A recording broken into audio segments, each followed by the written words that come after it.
పిడుగురాల పట్టణంలో anti drug day సందర్భంగా అవగాహన సదస్సు నిర్వహణ.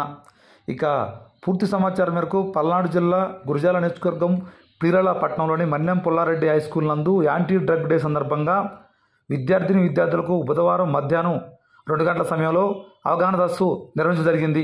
ఈ కార్యక్రమంలో భాగంగా విద్యార్థులతో ర్యాలీ నిర్వహించి ప్రజలకు అవగాహన కల్పించడం జరిగిందని పట్టణ సిఐ ఆంజనేయులు పేర్కొన్నారు. అలానే మద్యం, ఖైనీ, గుట్కాలు వంటివి ఆరోగ్యాన్ని పాడు చేస్తాయని పట్టణ సిఐ ఆంజనేయులు పేర్కొన్నారు. మద్యం మరియు గంజాయి వంటివి తరలిస్తే కఠిన చర్యలు తీసుకుంటామన్నారు. మత్తు పదార్థాల జోలికి వెళ్లి జీవితాలను పాడు చేసుకోవద్దని విద్యార్థులకు తెలియజేశారు. ఈ కార్యక్రమంలో పిడుగురాల పట్టణ CI Anjaneyulu, SEB CI Satyanarayana, Piduguralla SI Rabbani Khan, SEB SI Pratap, Piduguralla పట్టణ పోలీస్ సిబ్బంది, పిడుగురాల సెబ్ సిబ్బంది, పాఠశాల హెడ్ మాస్టర్ మరియు ఉపాధ్యాయులు తదితరులు ఈ కార్యక్రమంలో భాగంగా పాల్గొనడం జరిగింది.